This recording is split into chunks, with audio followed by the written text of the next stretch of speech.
India में 4 साल बाद पेट्रोल की कीमत में 3 रुपए इजाफा हुआ है, जिस पर अवाम और अपोजिशन काफी बरहम है। रॉयटर्स के मुताबिक इंडिया का कहना है क्योंकि इंटरनेशनल लेवल पर तेल की कीमतों में इजाफा हुआ है तो लोकल मार्केट पर दबाव कम करना है। इंटरेस्टिंगली इंडिया में पेट्रोलियम मसनूआत की कीमतों में आखिरी बार इजाफा 2022 में हुआ था और अब 4 साल बाद इस इजाफे से इंडिया में डीजल की फी लीटर कीमत 90.67 रुपए जबकि पेट्रोल 57.77 रुपए फी लीटर हो गया है।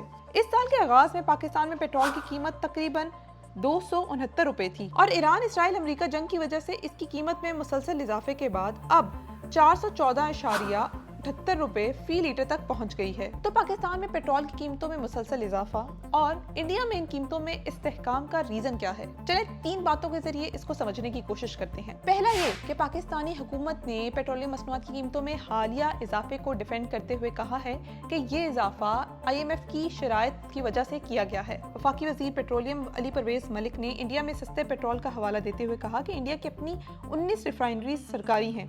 वफाकी वजीर मनसूबाबंदी एहसन इकबाल ने इसका इल्ज़ाम टैक्स ना देने वालों पर आयद किया और कहा कि जब मुल्क में लोग टैक्स नहीं देंगे तो फिर हुकूमत पेट्रोल पर लीवी बढ़ाकर दीगर ज़राए से ये खसारा पूरा करने की कोशिश करेगी।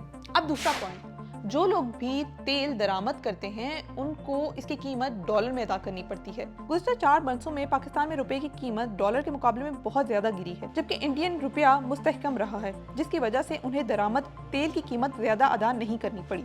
तीसरी वजह, क्योंकि इंडिया में खाम तेल की रिफाइनरीज मौजूद हैं, इसलिए इंडिया खाम तेल दरामद करता है, फिर उससे पेट्रोल और डीजल बनाता है ताकि मकामी सार्फिन को फरोख्त कर सके, जबकि पाकिस्तान में ऐसी कोई सूरत हाल नहीं है।